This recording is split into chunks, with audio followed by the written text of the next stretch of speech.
नमस्कार, जय श्री कृष्णा महादेव। तो सावन का महीना चल रहा है, आज चौथा सोमवारी है। हम लोगों ने 4 सोमवारी को अच्छे तरीके से सेलिब्रेट किया, सभी ने अपने-अपने अंदाज़। आज का वीडियो थोड़ा गैपिंग हो गई वीडियो आने में, मगर आज का वीडियो बनाने का इस कारण से मैं बनाने आया। कुछ सालों से एक ट्रेंड चल गया है कि जब भी कोई सनातन जो हमारा पर्व है वो जब भी आता है तो उसपे मतलब एक उँगली उठाने का ट्रेंड चल गया है। ऐसे उन्हें याद नहीं रहेगा, लेकिन जैसे ही सावन आता है तो लोगों को याद आ जाता है कि भाई शिवलिंग पे दूध क्यों वेस्ट करते हैं, गरीबों में बाँट दे तो अच्छा होता। सही बात है, गरीबों को देना चाहिए, इसमें कहीं बुराई नहीं है। दिवाली आए तो भाई दीप क्यों जलाते हैं, उतना वेस्ट होता है तेल, ये भी सही बात है। कई सारी चीज़ें हैं, ये मतलब ट्रेंड चल गया है। अगर दुर्गा पूजा आ रहा है तो उस समय एक अलग ही माहौल बना देगा कि क्यों देवी की पूजा होती है, इस देश में तो देवी की इज़्ज़त ही नहीं है, ये वो। तरह-तरह की चीज़ें लोग देखिए, आप आवाज़ उठाते हैं, इससे कोई दिक्कत नहीं है, लेकिन आप किस टाइम में उठाते हैं, ये बहुत बड़ा मतलब ये बहुत मायने रखता है। खैर तो अभी तो बैकग्राउंड में आप थोड़ा भजन वगैरह का भी आनंद ले रहे होंगे, शायद सुन पा रहे होंगे आप बैकग्राउंड में। हमारे इधर एक शिव मंदिर है बहुत ही प्यारा, वहाँ पे आज भजन वगैरह का आयोजन है, सभी वहाँ पहुँच रहे हैं। खैर, तो विशेष आज तो कुछ छोटा-मोटा हल्के-फुल्के इसी टॉपिक पे सोचा कि आपसे बात करूँ। देखिए, दिक्कत ये है ना कि हम जानते नहीं हैं किसी चीज़ के बारे में, जानते नहीं हैं, ना ही हम लोगों ने अनुभव किया है और बस जो मुँह में आ रहा है वो बके जा रहे हैं। वाक़ई यही कर रहे हैं लोग, क्योंकि कुछ ऐसे-ऐसे महानुभाव लोग हैं जिनको जब तक वेस्टर्न वाले वो जो फ़ॉरेन में बैठे हैं ना, उन टाई वालों का जब तक सिग्नेचर ना मिले, उनको संतुष्टि नहीं होती, किसी भी चीज़ के लिए। उन्हें प्रूफ़ चाहिए, प्रूफ़ भी किसका? आपके ऋषि-मुनि का नहीं, आपके जो पूर्वज जो अनुभव बता के गए हैं, उनका नहीं चाहिए। वो उनका साइन चाहिए जो कहीं दूर बैठे हुए हैं आपसे, जो आपके बारे में अ, आज तक कन्फ्यूज़ हैं वो, आपको लेकर के, आपके कल्चर को लेकर के। वो आज भी उनको मतलब सर झुकाते हैं आपके कल्चर के आगे, मगर उनके साइन का आप इंतज़ार कर रहे हैं कि वो कुछ प्रूफ़ करे तब हम मानें। ऐसी वाहियात सोच रखना छोड़ दीजिए पहली बात। और ख़ैर आपका जीवन है, अगर आप रखें भी तो हम क्या कर सकते हैं। इतने बड़े-बड़े लोग आ गए, समझा के चले गए, तो लोगों ने समझा ही नहीं, तो अब हमारे समझाने से थोड़ी समझेंगे। मगर ठीक है, 1-2 तक भी अगर ये न्यूज़ चली जाए और वो मान जाए, तो ये अच्छी बात होगी। तो देखिए, ज़्यादा लेट नहीं करते हुए एक पहला टॉपिक ये लेते हैं कि सावन में दूध शिवलिंग पे क्यों चढ़ाया जाता है? मैंने जो बताया आपको कि कई सारे जो वीडियो हम लेके आने वाले हैं, उसमें तो हर चीज़ बातें होंगी आपसे, क्योंकि आपको शायद इनमें से काफ़ी लोगों को तो शिवलिंग के बारे में ही नहीं मालूम है कि शिवलिंग वाक़ई में वो चीज़ है क्या? शिवलिंग जिसे हम पूछते हैं वो है क्या? कितना पावरफुल चीज़ है और क्या-क्या संभावनाएँ हैं उसमें, वो आप नहीं जानते हैं। काफ़ी लोग नहीं जानते हैं। तो इस पे भी डिस्कशन होगा, लेकिन फिर भी अभी फ़िलहाल शॉर्ट में ये बात करते हैं। देखिए, हमारे पूर्वज जो भी ऋषि-मुनि थे, हमारे जो भी पूर्वज थे, उन्होंने जो भी चीज़ जो बनाया है ना, परंपरा जो बनाया है, वो बहुत ही सोच समझ के और बहुत ही ख़ास गणित के हिसाब से तैयार है। तो इस पे उँगली उठाने से पहले थोड़ा उसको समझें कि आखिर क्या कारण है इसका। देखिए, सावन महीने में दूध चढ़ाने का कारण ये है कि सावन महीने में कहीं से भी इंसान के लिए जो है ना, गाय का दूध या फिर कोई भी दूध, ख़ास करके गाय का दूध हम यूज़ करते हैं, कोई भी दूध जो है इंसान के लिए सही नहीं होता है। वो ज़हरीला हो जाता है। क्यों? ऐसा क्यों होता है? आप ये चीज़ तो आप जानते होंगे सभी लोग कि इस मौसम में ना, जो सावन का मौसम होता है, उसमें जितनी भी हरी-भरी चीज़ें होती हैं, जो भी पत्ते होती हैं, सब्जियाँ होती हैं, ये क्या होता है, इसमें कई तरह के ऐसे कीड़े आ जाते हैं, कई तरह के ऐसे कीटाणु आ जाते हैं ना, जो सही नहीं होते, अच्छे नहीं होते। जब गाय उस चीज़ों को खाती हैं, तो उनके अंदर भी ये असर करता है और जब वो दूध देती हैं, जब उनका दूध हम निकालते हैं, तो वो ज़हरीला हो जाता है दूध, जिसमें सबसे ज़्यादा जो इश्यू होता है वो गैस का इश्यू होता है। अगर आप सावन महीने में दूध का सेवन कर रहे हैं, तो कहीं न कहीं आपको गैस का इश्यू होगा और ये पर्सनली मेरा अनुभव रहा है पिछले साल। पिछले साल मेरी तबीयत अचानक से बहुत ख़राब हुई थी और जब मैं महाराष्ट्र में था और उस समय मैंने गौर किया कि मैंने एक ही गलती की थी। उस समय मैंने उस 2-3 महीने में बारिश के मौसम में दूध का सेवन बहुत ही खतरनाक तरीके से किया था, बहुत पिया था दूध। तो और उस समय मेरा गैस का इश्यू बहुत ज़्यादा बढ़ा था। फिर मैंने इसको धीरे-धीरे थोड़ा एक्सपीरियंस किया, तो ये बात सही है। आप खुद अनुभव कर सकते हैं कि आपको अगर गैस का इश्यू है और आप दूध का यूज़ कर रहे हैं ना, तो आपको सावन महीना जो ये महीना चलता है, इसमें वो प्रॉब्लम बहुत ज़्यादा हो जाती है। खैर, तो हम लोगों ने एक परंपरा बनाया कि हम उस दिन दूध को, उस साल के दूध मतलब इस टाइम के दूध को शिवलिंग पे चढ़ाते हैं, क्योंकि ये इंसान के लिए है नहीं, एकदम से नहीं है, एकदम से मतलब जब आप ये पढ़ेंगे पतंजलि और इन लोग की जो किताबें हैं, जो आयुर्वेद है हमारा, उसमें साफ लिखा हुआ है कि इस महीने में तो छूना ही नहीं चाहिए दूध को, फिर भी लोग सेवन कर रहे हैं। खैर, तो वो तो अलग चीज़ है। तो आप इसे अगर अनुभव करते हैं तो ये तो किसी के लिए भी हानिकारक है ना, तो हम इसे करें क्या? तो शिवलिंग में देते हैं।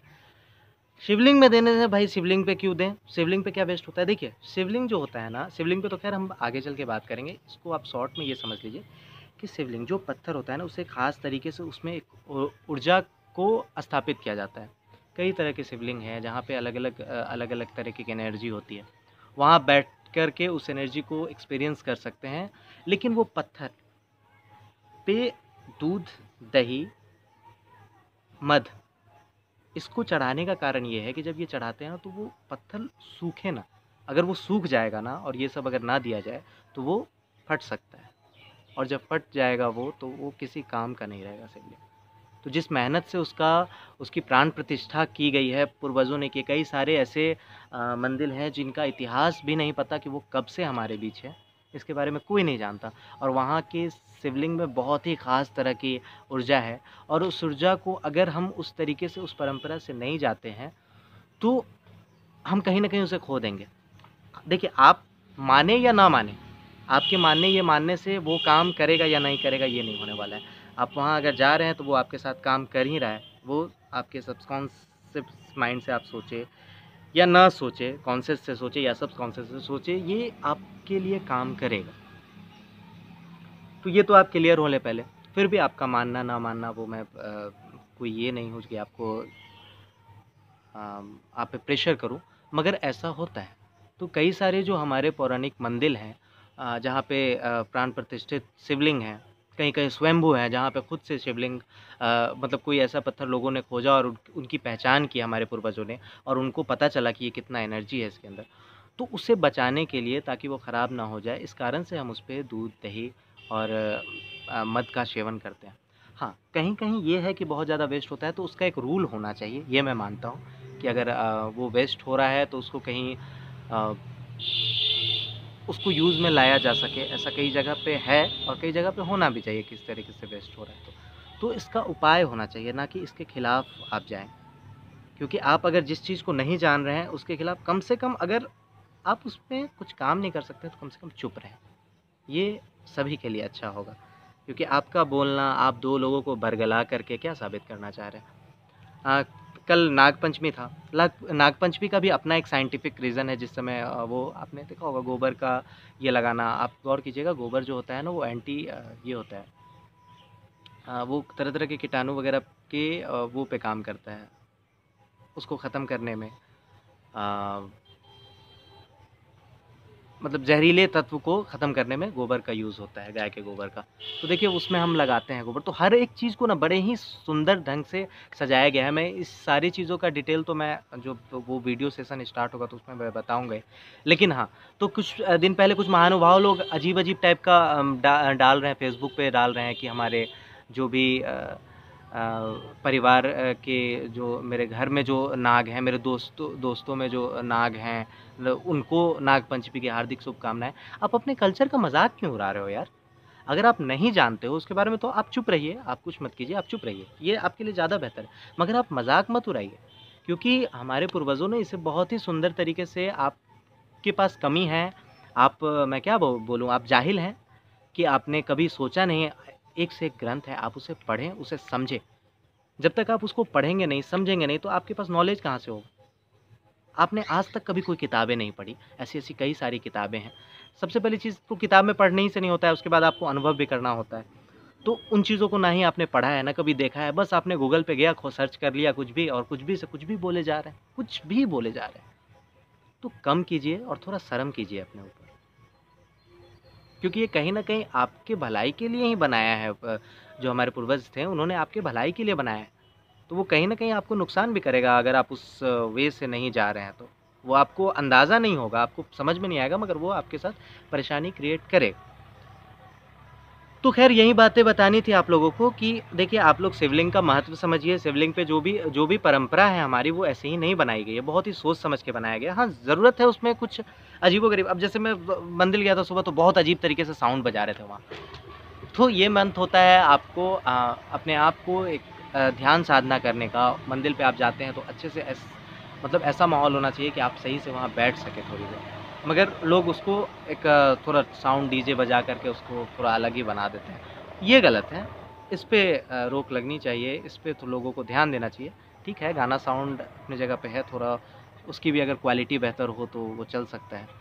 लेकिन कुछ भी बजा के वाक़ई ये सारी चीज़ों पे सुधार करने की ज़रूरत है। मगर जो हमारी परंपरा है शिवलिंग पर दूध चढ़ाना, दही चढ़ाना, ये वेस्ट नहीं होता है मेरे दोस्त। इसके पीछे बहुत ही बड़ा विज्ञान है और आपको तब तक नहीं समझ में आएगा जब तक आप इसे जानने का प्रयास नहीं करेंगे। और आपसे अनुरोध है कि आप कृपया करके भी नेट और दोस्तों की बातों में आकर के गूगल पे सर्च करके अ, इन सबों चीज़ों को इन इतने जो उन लोगों ने इतना बड़ा-बड़ा जो कार्य किया है, उस पर उँगली ना उठाएँ। ये उन लोगों के लिए दुःख की बात है, हमारे पूर्वज हैं वो प्रभु राम हो तो, शिव हो तो, बुद्ध हो तो या फिर जो भी ऋषि-मुनि हैं, आपको समझना होगा ये हमारे पूर्वज हैं। कहीं न कहीं हमारा अपना कनेक्शन है उनसे। तो आप अपने पूर्वजों का मज़ाक उड़ा रहे हैं, ये क्या सही है? तो नहीं, इससे थोड़ा सोचिए, थोड़ा ठाकुर जी लगाइए अपना और जो भी है उसको थोड़ा जानने का प्रयास कीजिए। जब तक जानेंगे नहीं तब तक आप इसी तरीके का बात करेंगे और जब इस तरीके का बात आप करेंगे तो दूसरे भी आप पे उँगली उठाएँगे ना। तो थोड़ा आप इन चीज़ों को समझें और चलिए किसी को मेरी बात का बुरा लगा होगा तो मैं माफ़ी चाहता हूँ, लेकिन मैंने जो बताया आप एक बार इस पे गौर कीजिए, अनुभव कीजिए इन सारी चीज़ों का, तभी आपको ये चीज़ें समझ में आएगी। मैं फिर से माफ़ी चाहता हूँ अगर किसी को बुरा लगा हो मेरी बातों का तो और चलिए फिर नेक्स्ट वीडियो में आऊँगा, अभी तो व्लॉग्स वीडियो ही चल रहा है। श्रावण मास की आप सभी को हार्दिक शुभकामनाएँ।